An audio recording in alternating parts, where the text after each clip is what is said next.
안녕하십니까. 신의균의 군사TV 디펜스 브리핑입니다. 자, 오늘도 역시 전 세계에서 벌어지고 있는 각종 군사, 안보, 국방, 무기 소식, 중요한 소식 간추려서 알려드리겠습니다. 구독해 주십시오. 자, 첫 번째 소식입니다.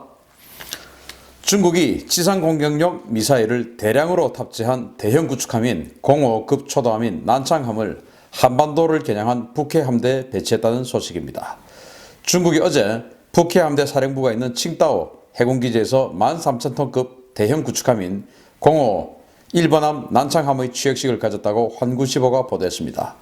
취역식에는 중국 해군 주요 지휘관들과 함명을 받은 난창시 공무원, 북해 함대 관계자들이 참석했으며, 이 취역식 후에 난창함은 한반도를 관할하는 중국 해군 북해 함대 소속 구축함으로서 서해를 주요 작전구역으로 삼아 활동하게 됩니다. 중국이 중국판 주말트라고 부르는 난창함은 중국 해군 수상 전투함 가운데 역대 최대 규모로 건조된 대형 미사일 구축함입니다.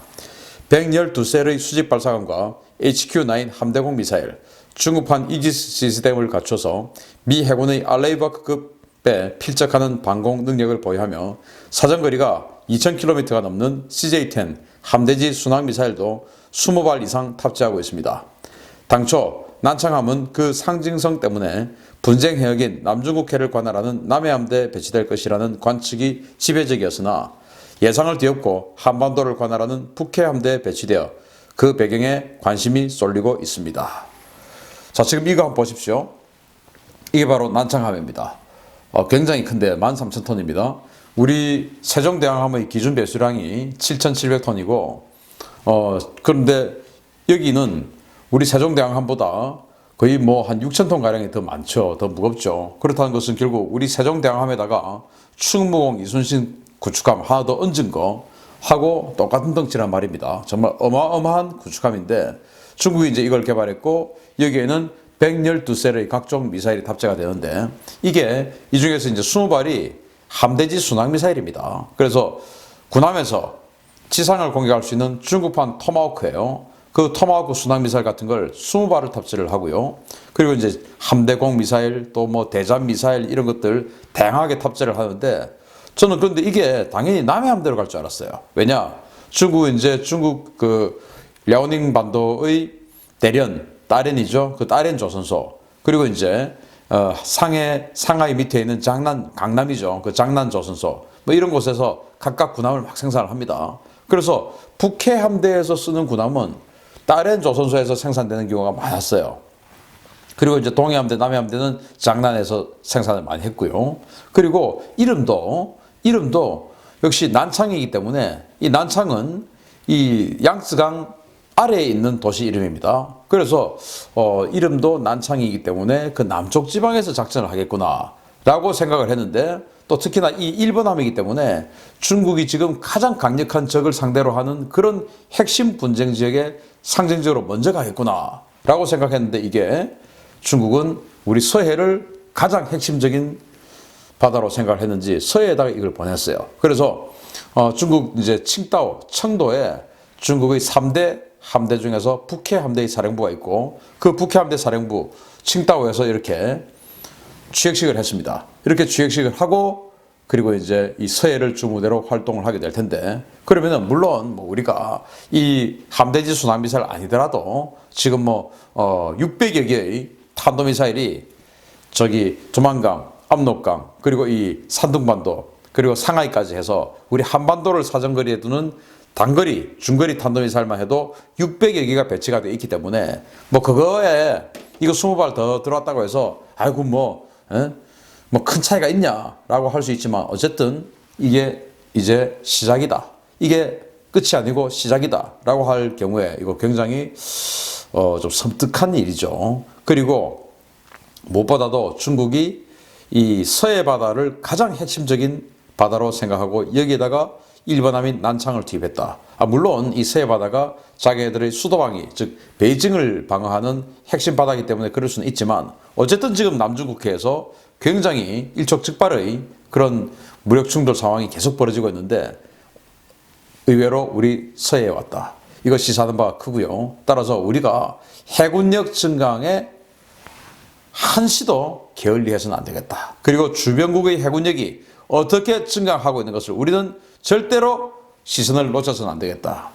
그래서 우리가 북한만 상대하다 보면 해군력 이 정도만 해도 충분하다라고 할 수 있습니다. 사실 충분합니다. 그렇지만은 해군이라고 하는 것은 당면에 있는 이 북한과의 전면전만을 상정하는 군대가 아닙니다. 주변으로부터 국익을 보호하고 또 우리 국익을 투사하고 국력을 투사하고 또 평시 외교를 하고 하는 그런 군대가 해군이기 때문에 이 해군력 굉장히 신경 써야 될 시기가 점점 더 임박해 왔다라고 생각이 됩니다. 두 번째 소식입니다. 인도가 자체 개발한 항공모함용 전투기 테자스가 사상 처음으로 항모 착륙에 성공했다는 소식입니다. 사용자인 인도 해군에게는 이것이 희소식인지 비보인지 구분하기 어렵습니다만은 인도가 자체 개발한 전투기 테자스의 항공모함 탑재 개조형인 테자스 브릴리언스가 항공모함 착함 테스트에서 처음으로 성공했다고 인도 국방부가 12일 밝혔습니다.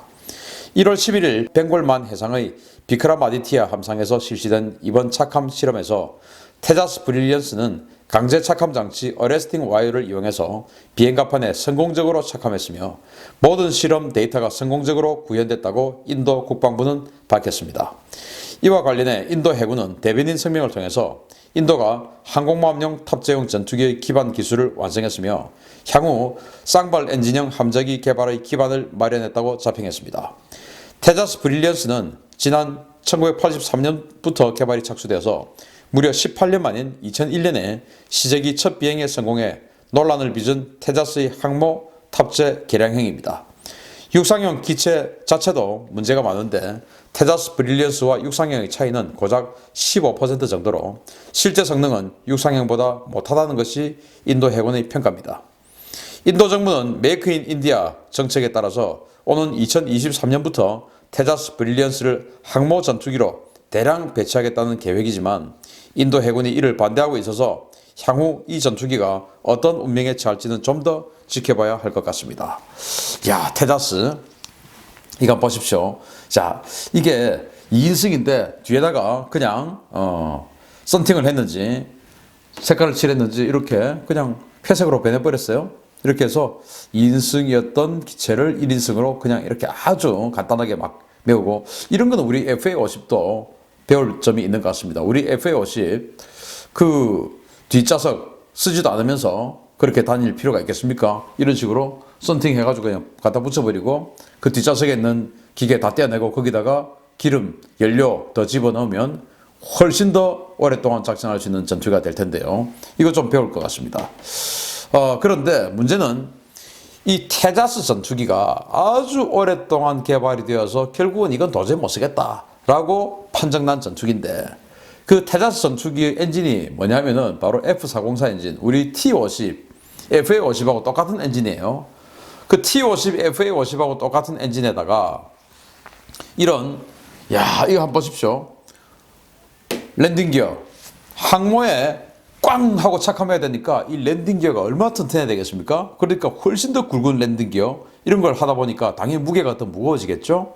그리고 바다에서 운영을 하려고 하면 방염 처리가 돼야 되니까 뭐 하나 더 하다 보다 페인트가 더 들어가도 몇 통이 더 들어가겠죠. 방염 페인트 이런 건데, 그 우리 T50에 들어가는 F404 엔진으로 이런 항공모함용 전투기를 만든다. 그것도 우리 T50보다 더 큰 덩치, FA50보다 더 큰 덩치로. 그러니까 당연히 힘이 떨어지겠죠. 힘이 없죠. 그렇다는 것은 무장 탑재량이 떨어지고 채공 시간이 떨어집니다. 우리 FA50도 도저히 이거 가지고 무슨 전투를 하냐 할 정도로 채공 시간이 아주 짧다고 현장에서는 목소리가 많은데, 이 테자스는 오죽하겠습니까? 그런데 여기다가 이걸 항공모함용으로 만들었다. 그런데 지금 본문에 보시면 육상용하고 부품 공통률이 85%에 이른다라고 하니까 85%에 이르도록 만든 사람은 정말 잘 만들었다, 경제적으로 잘 만들었다고 생각되지만 이 인도 해군 입장에서는 암울하죠. 차라리 육상형하고 15%만 갖고 85%가 달라야 그래도 기대라도 한번 해볼 텐데, 완전히 쫄딱 망한 그 육상형하고 85%나 같으니 이걸 어떻게 쓰겠냐, 이제 이런 생각이 나오는 것이죠.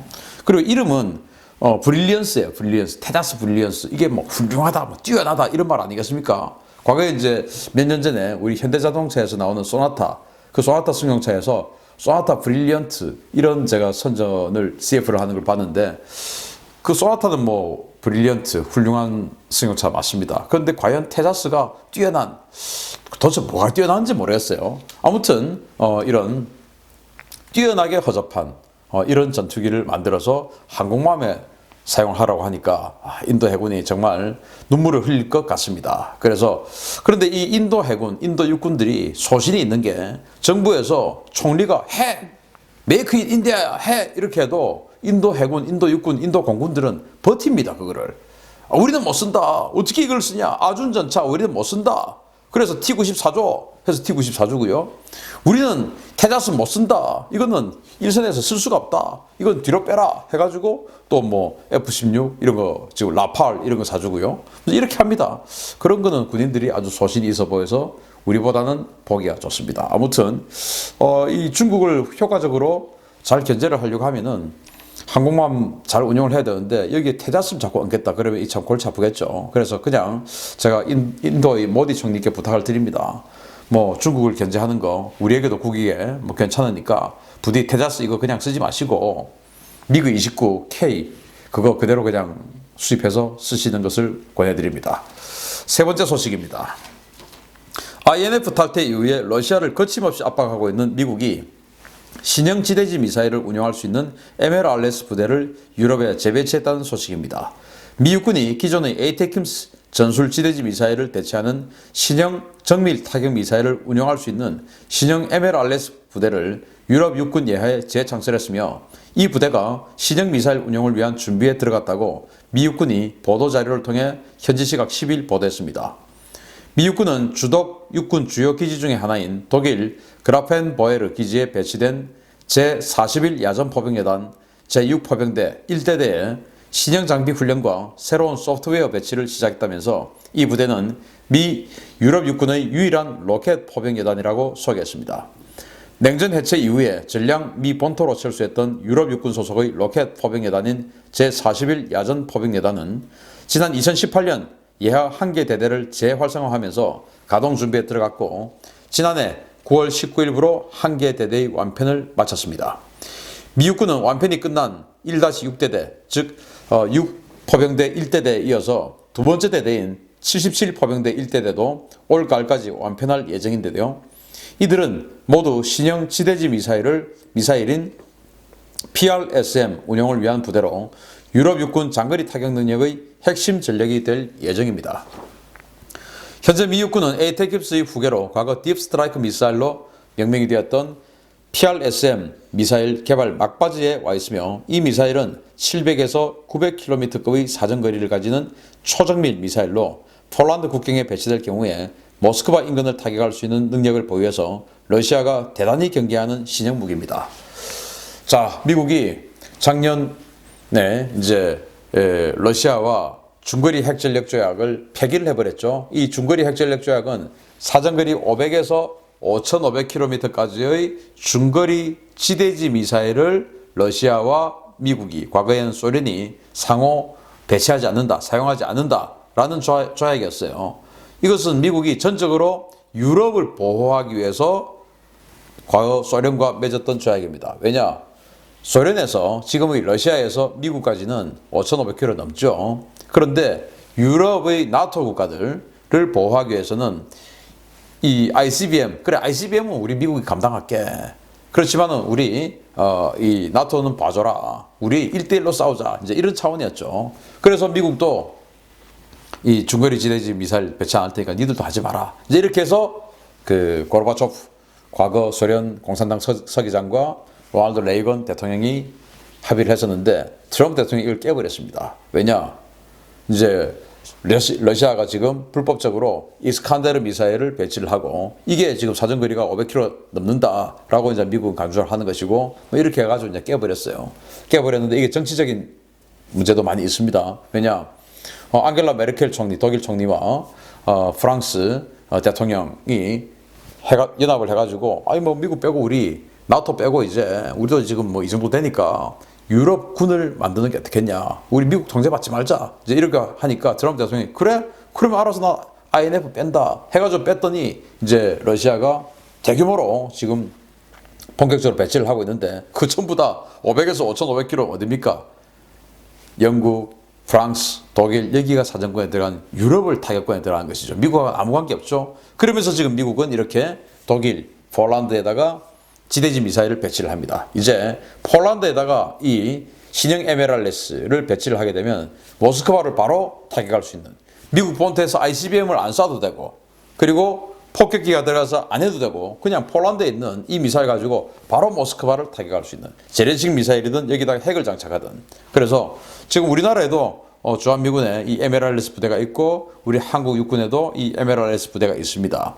여기에다가 신형 PRSM이라고 하는 신형 미사일, 지금 현재 에이테킴스는 300km 날아가지 않습니까? 그런데 그것을 700에서 900km 날아가면서 초정밀 타격할 수 있는 그 미사일을 여기다가 탑재할 텐데, 이제 냉전이 끝나고 나서 로켓 포병부대 전부 해체했다가 지금 다시 바로 작년에 INF 폐기 직후에 바로 이제 지금 2개 대대를 밀어넣어 버렸습니다.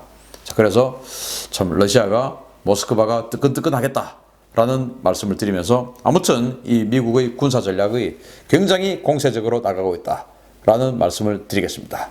마치겠습니다. 감사합니다.